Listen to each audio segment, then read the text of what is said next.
Hello, everyone, and welcome to another battle report. This time I am recording from my car on my way home from the game instead of from uh, my usual walk, walking the dog and the kid. So I might be a little bit less out of breath, and I hope the audio quality is a bit better as well, since I am still figuring all of this stuff out with the video battle reports. I'm just hoping all of this is going to turn into something a little bit nicer than my first one. I um, actually asked Robert Shepard. For those of you who don't know him, just check him out. He's on YouTube and he makes some really great battle reports and a lot of other amazing Infinity content. And I've been following him for a long time, and so I'm basically just copying him with these battle reports. And I asked him how he does this whole like drawing on the map, on his pictures to show what things are doing. And he showed me this beautiful software that he uses on his desktop. And I was like, oh, you do it on your desktop? Well, never mind. I don't have that time. I'm going to record this while I'm in the car, and then I'm going to stitch it together on my phone, probably while trying to get the kid to sleep or something like that.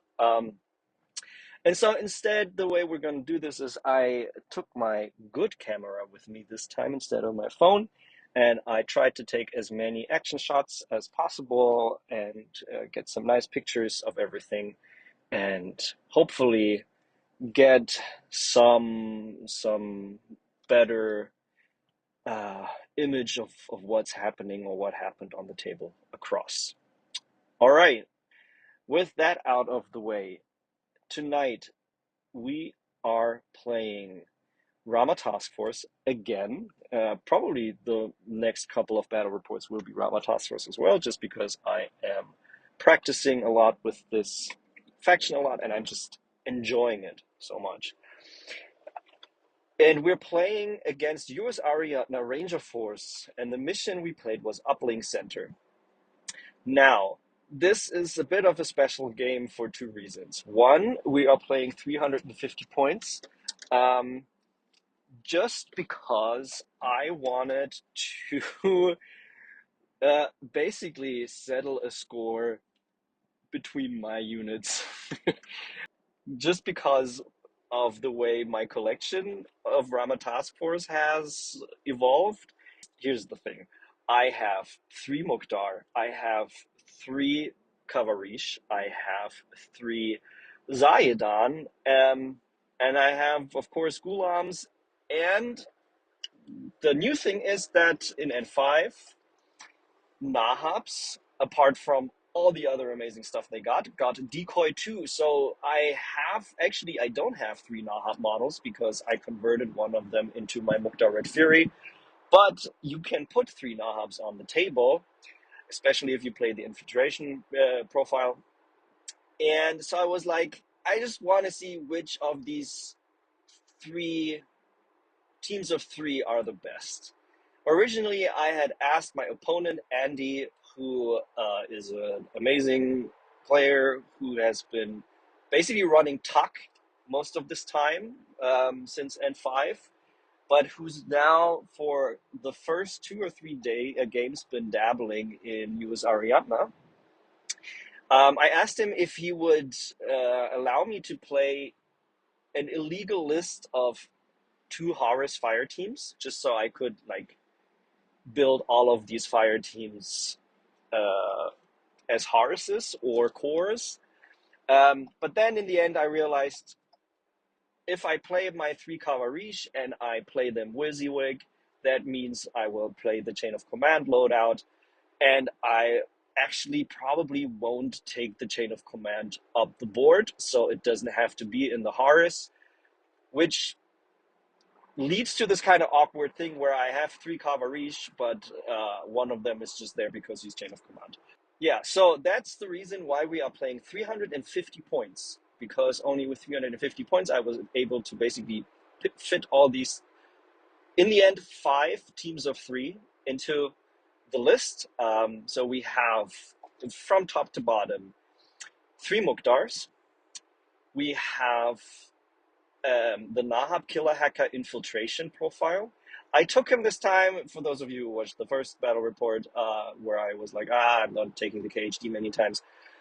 This time I took him because I knew I was playing use Ariadna and they can't kill my killer hacker, and also because we're playing Uplink Center and it has a hacker bonus.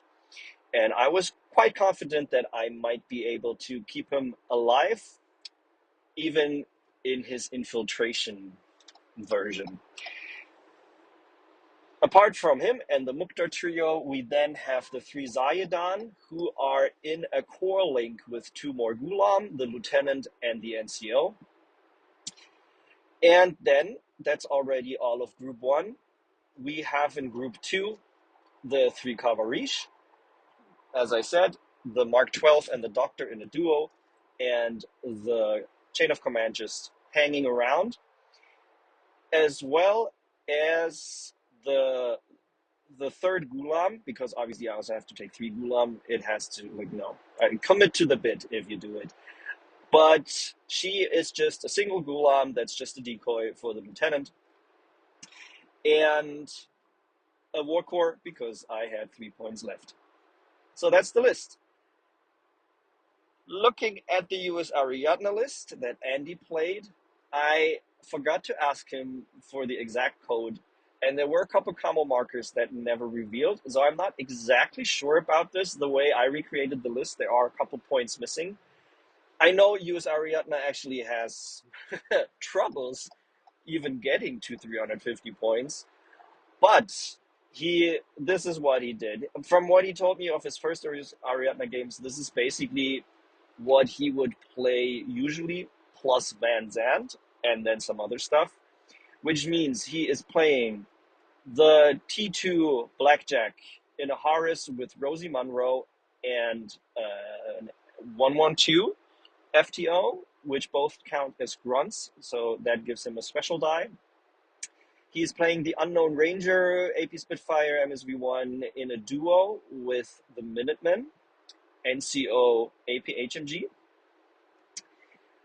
He is, from what I gathered, playing just a bunch of, I think there were 4 Foxtrots. I'm not going through this top to bottom, but just from the top of my head, from what I remember. And I know that one of them was a Lieutenant. I know 2 of them were Mind Layers, and I was guessing the last one was a Forward Observer. But he would have had the points and the SWC to also make it a Sniper, but I don't think it was one. We also have another 3-man team of Wild Bill, which he, as far as I remember, tried out for the first time as well. The contender version, obviously, because it's just so much better than the other one. In a team with another FTO and another Grunt. So, if I'm not mistaken about the way US Ariadna Fire teams work, Wild Bill counts as a Grunt, and that's even a level 2. Horus. And 2 Dynamos. No, not Dynamos. Mavericks. 2 Mavericks. The AP Spitfire, MSV1, and the Forward Observer, MSV1. Yes, so basically he enjoys having some MSV in his list compared to his TOC. He did not bring a Devil Dog, though. I was sure he would bring a Devil Dog, and I guess instead of that, he brought Wild Bill today. We rolled off. Here's a picture of the table. We rolled off. I won the Lieutenant role. I decided to go second for 2 reasons. Because I wanted to see what kind of Alpha Strike US Ariadna would actually be able to do.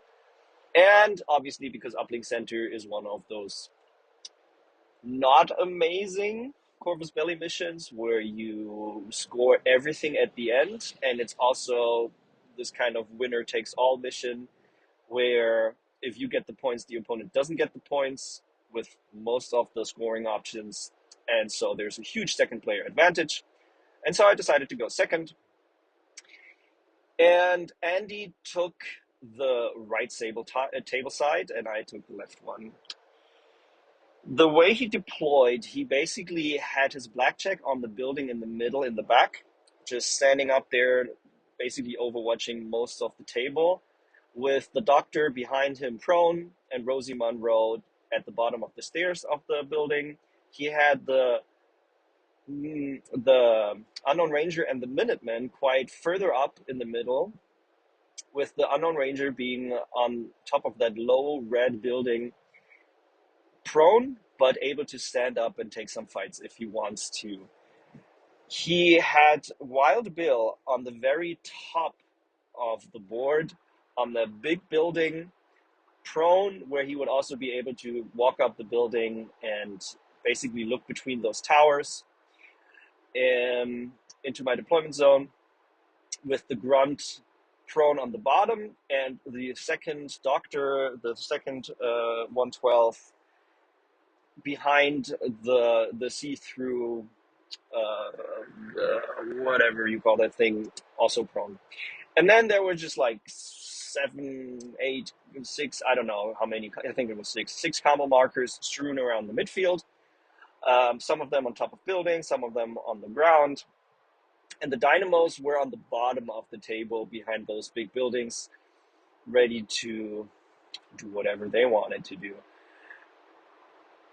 Wild Bill was actually his reserve, so he dropped last, and I deployed. Basically, my cavalry were on the opposite side of Wild Bill, with the Mark 12 actually being in ARO, with a pretty much 24-inch sideline towards the objective and that big building where Wild Bill was on. The Mukhtars were kind of in the middle of my deployment zone, trying to cover some table edges because I was expecting Van Zandt, or I had to. You just have to deploy in a way that respects him. And the Ghulam and Khawarij Corps, the Ghulam and Zhayedan Corps was on the bottom of my deployment zone, with the HMG on that bridge, prone, the sniper on the building behind him, standing up in arrow, and the missile launcher on the same building where that bridge was going from, also standing up. You can see that all in those pictures. With the Ghulam NCO on the bottom, the Ghulam lieutenant as well, also covering a couple of table edges just to cover as much as I could against Van Zandt. And then my Ghulam decoy, which was my reserve, dropped on the same building where the missile launcher and the HMG were on. To kind of play a little bit of a mind game. She was kind of protected, but also not that protected that it couldn't seduce Van Zandt to climb up there and try to kill her instead of my actual lieutenant. And also just so if he came through the table edge, I would be able to at least dodge forward if the air was clear and get an arrow towards her. My war corps was on the very top of the table behind those buildings, covering that otherwise empty corner of my deployment zone, and that's it. Oh no, my Nahab. My Nahab was basically in the middle of the board. One was on the big building, on the tallest building with the tech coffin. The other one was on the tower, and one decoy was on the tower, and the other decoy was on the ground behind that building. We start the game. I take 2 orders from his second combat group, where his dynamos are in. I'm also not entirely sure that I recreated the combat groups correctly. Maybe the Unknown Ranger and the Minutemen were in combat group 2. I'm not sure. But what he does is he first takes a shot with his Blackjack T2 sniper rifle against my Zhayedan missile launcher. He manages to split the pie, and the Zhayedan missile launcher crits, and the Blackjack dies. That's it. Well, it doesn't die. It goes unconscious. But that sucks for the Blackjack. I am hitting him on 16s though, and I rolled a 16, which Zhaedans tend to do. Not really my sniper, she often doesn't do that, but for some, I haven't played the missile launcher in quite a while. And first roll of the dice, and she rolls a crit. I felt really happy about that. So he is like, well, crap. Then let's try the APHMG Minutemen. Let's spend that NCO order and go prone in a way that he can avoid my sniper again and just shoot my missile launcher. The missile launcher hits again, and the Minuteman dies. So I'm not sure if it were the first two orders of the game or the order was a little bit different, but it doesn't matter. In the end, he just very quickly lost both of those pieces, and that sucked for him. I don't know how I would have reacted if that had happened to me. I can imagine it did not feel great, and I felt a little bit bad about it. But what can you do? He then takes a firefight with Wild Bill and his contender against my Khawarij Mark 12, and this time he actually hits, and he's like, amazing, I have a take two contender, and I'm like, I am immunity arm. I'm sorry. My Khawarij takes one wound, goes prone. I specifically put him on the stairs, so if he went prone, he would be out of line of sight. And so he just moves Wild Bill a little bit further up to the edge of the building and puts him prone. And then moves the Unknown Ranger. And the Unknown Ranger, if I remember this correctly, manages to take out the AP Sniper. I'm not sure about this. I think this actually happens in turn 2. I know that at the end of turn 1, the Unknown Ranger is staring at my stuff in my deployment zone, and is in suppressive fire.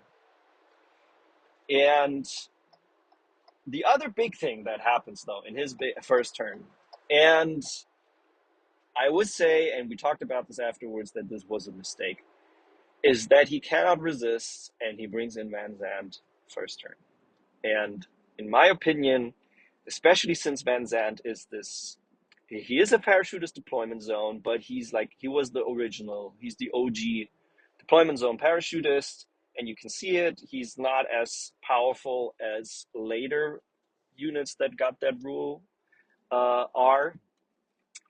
And he's also an NCO. So he already spent that NCO order, which meant if he would have waited a second turn, he could have spent it on him. He would have had another order for him. And also, the thing with Van Zandt is he is a decent assassination piece, but he will die. He is not scary enough that he will pose too much of a problem to me if he ends up in my deployment zone and he doesn't kill everything. Then I will have the tools to just get rid of him. And often he will actually take a wound and then he's dogged and then he's just gone completely, which means that if you bring him in turn 1, chances are that I will just kind of easily get rid of him, and that's it. Whereas if you wait with him, I have to move my pieces in my first turn, still respecting the fact that Van Zandt will come in, and the chance that I will make a mistake and leave something open and give him a chance to get a much more advantaged line towards my units and all of that is just much bigger. And I think that's the reason you should not ever bring Van Zandt in on the first turn. I have to say, though, actually, I have to say two things. First of all, Andy played this game with very little sleep, as he told me. So that's a mitigating factor. I know how hard it is to concentrate if you just didn't have a lot of sleep. And secondly, he was playing Van Zandt for the first time. He has played Ariadna, I think, 2 times so far. So that's, I guess, the kind of mistakes you make when you learn a new faction. I definitely make probably many more mistakes when I try out a new faction. So just so no one is too harsh on good old Andy.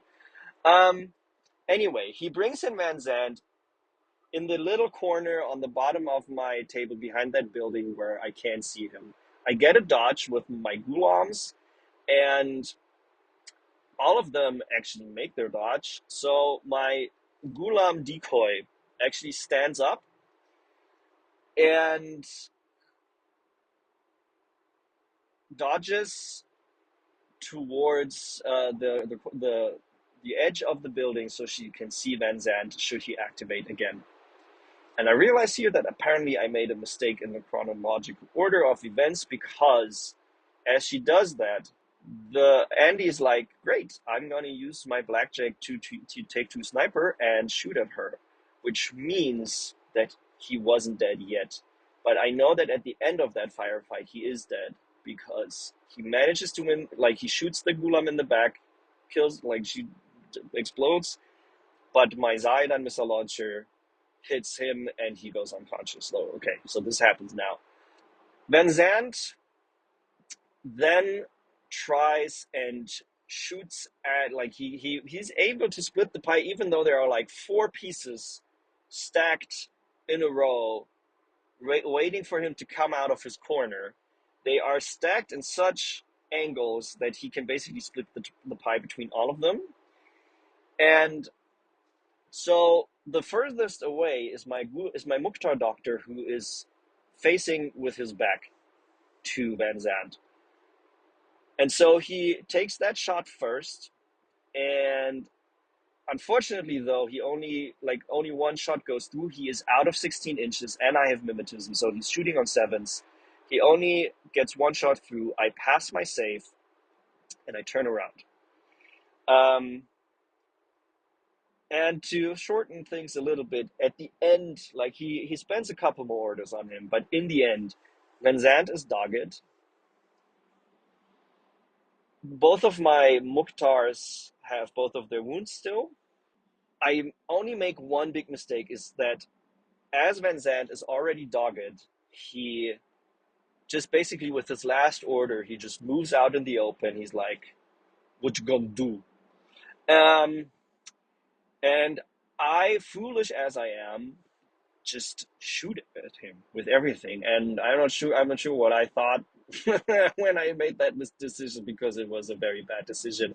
Obviously, I first should have asked him, what other weapons does Van Zandt have? Because he has a chain cold +1 burst. And then I would have very rationally have said, great, then everyone dodges. Because I don't need to shoot him, it's his last order. He's dogged. He will die after this order anyway. And obviously, I don't want to be hit by chain colds, but I'm stupid. I shoot with everything without asking. He puts his chain cold templates over my two gulams, my lieutenant, and my NCO. And I get incredibly lucky in that my lieutenant survives and only the NCO goes unconscious. There's one more thing that happens in this turn, and that is that he takes his 112 that is standing behind the blackjack, and he moves him prone into base-to-base contact with the blackjack. No, he has to stand up. He stands up, he moves him into base-to-base with the blackjack, and he tries to doctor the blackjack, and he rolls a 14. And it was just not the luckiest first turn for Andy. I have to admit that. So the blackjack is off the board. The Minutemen NCO is off the board, and Van Zandt is off the board, which mounts up to some pretty heavy casualties for Andy in his first turn, whereas I only lost the Zhayedan sniper and the Khawarij Mark 12 NCO, who is unconscious, and my Gulam NCO, who is unconscious, which is okay. I feel pretty good about this. So, since we're playing Uplink Center and we're basically just playing Annihilation until the third turn. Sorry, one more thing that I forgot. The Unknown Ranger, while walking up there and ending up in suppression fire, booped the button on the console on the bottom table and succeeded. So he pressed one button. So that's great for him as for now, but everything is end of game scoring, so that will, spoiler alert, not last. My objective for my first turn is I want to get rid of the Unknown Ranger. I want to get rid of Wild Bill, if possible, and see what else I can do. At first, though, I have to do some force reconstitution, so my Khawarij doctor moves up to my Khawarij NCO and doctors him back up. Since Andy left Wild Bill prone instead of standing up, he doesn't have AROs on this side of the table, and I can just do that without a problem. And instead, since I am rolling on 17s and not on those puny 13s that Ariadna has to live with, and also since my things have cubes and his don't, I actually roll an 18. And then I re-roll, and I roll a 6. And Andy just says, must be nice. And then I also uh, move up my Mukthar doctor, and he shoots his medikit into the Gulam NCO and hits, and the Gulam NCO actually passes his PH save, which is nice. And so both of my NCOs stand back up, and that allows me to throw smoke with my Gulam in front of the Unknown Ranger, or basically in front of my Mukthar, but in a way that the Unknown Ranger can't look at him. And I'm like, I know he has MSV1, but I have MSV2. Let's still try this. And I take a shot, and he makes his armor saves, and nothing happens. And I'm wondering, should I keep doing this? Because the Unknown Ranger is still on 10s. I am on 13s. But I am just fearing that the old curse of the Red Fury will just continue to haunt me, and I will just not get through the Unknown Ranger's Armor 4. And so I consider an alternative path, which consists of taking my Nahab and realizing that she can basically walk up all the way towards the Unknown Ranger, or he. Well, at first I had the Namur as the third proxy, but then I actually used the actual model, which is a male model, so we will call him he from here on out, without the Unknown Ranger seeing him. And the Unknown Ranger cannot dodge without breaking a suppressive fire, so up she goes, only to realize that she will get an arrow from Wild Bill, because I'm that high up and even prone, he can see me. So I dodge with my bang bomb and make the dodge. Then I walk down the stairs, but I have to endure another arrow from Wild Bill, as well as an arrow from a camouflage marker that reveals and turns out to be a foxtrot with a boarding shotgun. So I decide to this time shoot back. I put one die with my SMG on 24 inches in Wild Bill. I put one die into... No, I put two dice into the foxtrot, and I just leave the Unknown Ranger be, since he still cannot dodge if he wants to break suppression fire. And I take a wound from Wild Bill. Later on, I realized that, again, I forgot that Nahab's FPS attack -3, and I'm not sure what Andy rolled and if it would have mattered, but, well, if you forget it, it's your fault. So I take a wound, I go into NWI, I win the face-to-face against the Foxtrot, though, and put him unconscious. And so now that I'm out of sight of line of Wild Bill, the Foxtrot is unconscious, I can just freely berserk into the Unknown Ranger, thinking that I have a big advantage because I am martial arts level 3, he's just martial arts level 1. I have 2 dice, he just 1 dice. But it turns out that the combination of martial arts level 1 and natural born warrior that the Unknown Ranger has results in both of us just rolling on 23s. Just that I have 2 dice and he has 1. I win the roll, but I only make 1 wound. The Unknown Ranger ends up in NWI, and I decide that's good enough. I am going to leave her there. I will keep my special die even in ARO, and I will make it his problem to get free of that. Yes, I think I take a firefight with my Mark 12 against. Oh, no, actually, yes, my Mark 12 Khawarij uses his remaining orders and actually my last command token to move to a point up the stairs prone where he can see another camouflage marker that is peeking out behind the corner of one of the towers. And I end up in a way where I can spend the last order declaring discover shoot. And Andy says, Hawk is not that good at discovering stuff. It's fine. I'm discovering on 14s and I roll, I don't know, I make the discover roll and I shoot it unconscious. It's another Foxtrot. All in all, I feel like it's a pretty good first turn. He lost 3 of his pieces in his turn. I shot down 2 Foxtrots. And his Unknown Ranger is in serious trouble. So, what does he do? He takes another firefight against my Khawarij with Wild Bill. And this time, Wild Bill crits and hits, and I have to make 3 saving rolls against Take 2. Well, I ignore the Take 2 again, but still. And I make all 3 of them. So that's very lucky on my side. And I drop prone. I got prone with the Khawarij. I don't want to keep doing this. And then he coordinates an order to basically move up his. Well, first he just moves up his one of the other camouflage markers, who also turns out to be a Foxtrot. He gets discovered by my missile launcher Zhayedan, but manages to survive and go prone. And from there, with the coordinated order, he gets him into base to base with my Nahab.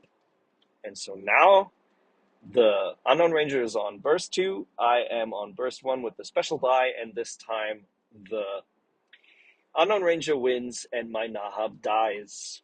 So this is how he solved that problem. Very nicely. I feel like that was a very clean way to get out of that sticky situation. What else does he do? Let me see, is this his second turn or his first turn? Yeah, he just spends most of his orders. I think actually by this time he has moved everything in his first combat group. He then just spends the remaining orders on the Unknown Ranger, who manages to shoot the Zhayedan missile launcher unconscious, and then move up the building and on the bridge and have a shootout with my Zhayedan HMG, who's just using his pistol, which ends up inconclusive. And he leaves the Unknown Ranger standing, and my Zhayedan is still prone, but still alive. Now, the big question, will my Zhayedan missile launcher do his regeneration roll this time? Of course not. She fails and dies. That's fine.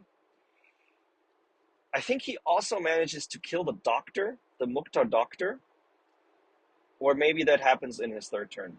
But what I do in my second turn, for some reason, I don't know why Andy decides not to save his Unknown Ranger. I shoot him through smoke with my Khawarij. And even after he survives the first shootout, he leaves him standing up. And so I shoot at him again, and then he dies. He afterwards told me he just wanted him to eat more orders, but I was like, it's a 46-point model, so that shouldn't be eating orders. It should survive, because he still has a third turn. But the Unknown Ranger dies. And I think, long story short, because I'm also able to to throw smoke with my Gulam NCO in front of the Khawarij on the other side, on his side of the table against Wild Bill, which he left standing this time, which turns out to be his demise as well. Wild Bill dies. That's, I guess, again, it. But now Andy is running kind of low. He still has 8 orders, but most of those orders are not big heavy hitters anymore. He still has his 2 Mavericks. He still has Rosie both 112s, well, 112s, he still has a grunt, and I think he still has one or two foxtrots. He just has one foxtrot. He tries some stuff. At the end of my second turn, I have also moved up my war core in ARO position, covering the second objective. That just makes things very difficult for him. He tries some stuff with his Maverick. He actually uses his impetuous order of his Maverick AP Spitfire to just run forward and take a shot at my Gulam Doctor. This is actually where the Gulam Doctor dies, but in return, because he's eating a lot of arrows, the Maverick also dies. He then decides not to spend his second impetuous order on his second Maverick and instead move up Rosie, who takes a firefight against my War Core, but it's inconclusive. He's then just leaves her there. And luckily for him, I forget that I have quite a bunch of arrows. I would have been able to shoot at her with my Zhayedan HMG and my Mukthar Red Fury, but I do not see that at this point. And so he then moves up the Maverick. He actually, before that, tries to shoot a Medikit long range into the unconscious Foxtrot right next to the console, instead of using the other Doctor who would have eaten an arrow by my Mark 12 Khawarij, but she would have been able to shoot at him inside of 8 inches. She would have probably died, but she had the much better chance to get back the Foxtrot. The 112 at the back of the table whiffs his shot. He doesn't spend another order on that. He instead moves up the Maverick. And the Maverick manages to move in a way and survive some arrows that he can boop the second console, but he doesn't stay in base to base with the second console. I think this was just Andy forgetting, and me also forgetting to point it out to him in time, that he has to control the consoles at the end of the game. And that means that my last turn is pretty easy. I have still enough orders in my first group to basically just move up my two remaining Mukhtars, take a couple firefights against Rosie, which she survives. She goes into Doggett. But I also, with throwing smoke and some dodging, managed to, in the end, have both Mukhtars in base to base with the console in smoke, the console on the bottom. I press the button with the hacker, who has a hacker bonus, so it flips to me. And then my Khawarij duo super jumps up the board on their side, and I basically just end up with the Doctor in base to base with the console on the top. He also makes his whip roll, and so the second console flips back to me as well. And my Khawarij NCO ends up prone on the middle building in base to base with the tech coffin. And that means that I basically get all the points. The only point I'm not able to take away from Andy is killing his lieutenant. Even though I am pretty sure from the points he had, that even if I had killed his Foxtrot lieutenant, which he revealed actually in his last turn to place a mine and then went back into camouflage, I'm pretty sure he had the Rosie Munro chain of command loadout with him, so even if I had killed him, he would have still had an active lieutenant. Actually, I'm not sure that's true, because chain of command only activates in the following turn, and there was no following turn. So if I had one or two more orders to shoot at his lieutenant and kill him, then it would have been a 10-0 win. This way, it was a 10-1 win for Ramah Taskforce. And now the big question is, which trio is the best? And I don't know. It's been inconclusive. In a way, the Zhayedan performed. I mean, the HMG never really had to do much. The missile launcher was amazing, killing one of his two big heavy hitters. Maybe I should put her back into more lists. I've been running the AP Sniper just because she is a backup active piece as well, and I usually don't play more than one Zhayedan lately. But man, that missile launcher, she has been great in a lot of games. I remember her killing a cutter as well in a previous game. My Khawarij were great as usual, and my Nahab was great as usual. I actually really enjoyed playing the Killer Hacker this time. And the only ones that kind of let me down, except for the specialists, were again the Mukhtars. And I feel like that's the reason I am not playing them. Because in a usual 300-point game, they compete a lot with the Khawarij. And I just find that while the Mukthar have NWI and mimetism, the PS7 on the Red Fury versus the PS4 on the Mark 12 is just such a difference, and results so often in the Mark 12 killing stuff where the Red Fury just pings off of stuff. And the other thing is, even though they have NWI, it kind of comes out evenly with the immunity arm of the Khawarij, because the problem with all of those Ramah Taskforce super soldiers is that they are armor 2. And so a lot of the time, they will either run into things that have double action or other forms of stuff, the Mukhtars. And as soon as they take 2 wounds, the NWI doesn't matter. They're off the board, which is the same as for the Khawarij. But the Khawarij are super jump, and they are immunity arm. And the chance that they just go unconscious and are recoverable is much higher, in my experience, than the Mukhtars, who, yes, have a second wound, but if they take that second wound, which often happens very quickly, then they're just as unrecoverable as a Khawarij. And then I'd rather have the superior mobility on the Khawarij combined with the superior damage on the weapon. And so I guess while there's no clear winner of which trio is the best, I feel like there's a clear loser of which trio is the worst, which is really sad because I love my Mukthar models. And I don't know, maybe it will be mission dependent. It is, the one thing I will give them is if there is a mission with a hacker bonus, there is an advantage of forming a Mukthar duo, because Khawarij cannot take a hacker and Mukhtars can. So I have arrived back at my home, and while there would be even more analysis possible of this game, I will end this here, and I will say thank you everyone for watching and listening, and I hope you enjoyed this. Leave me a comment if you did, leave me a comment if you didn't.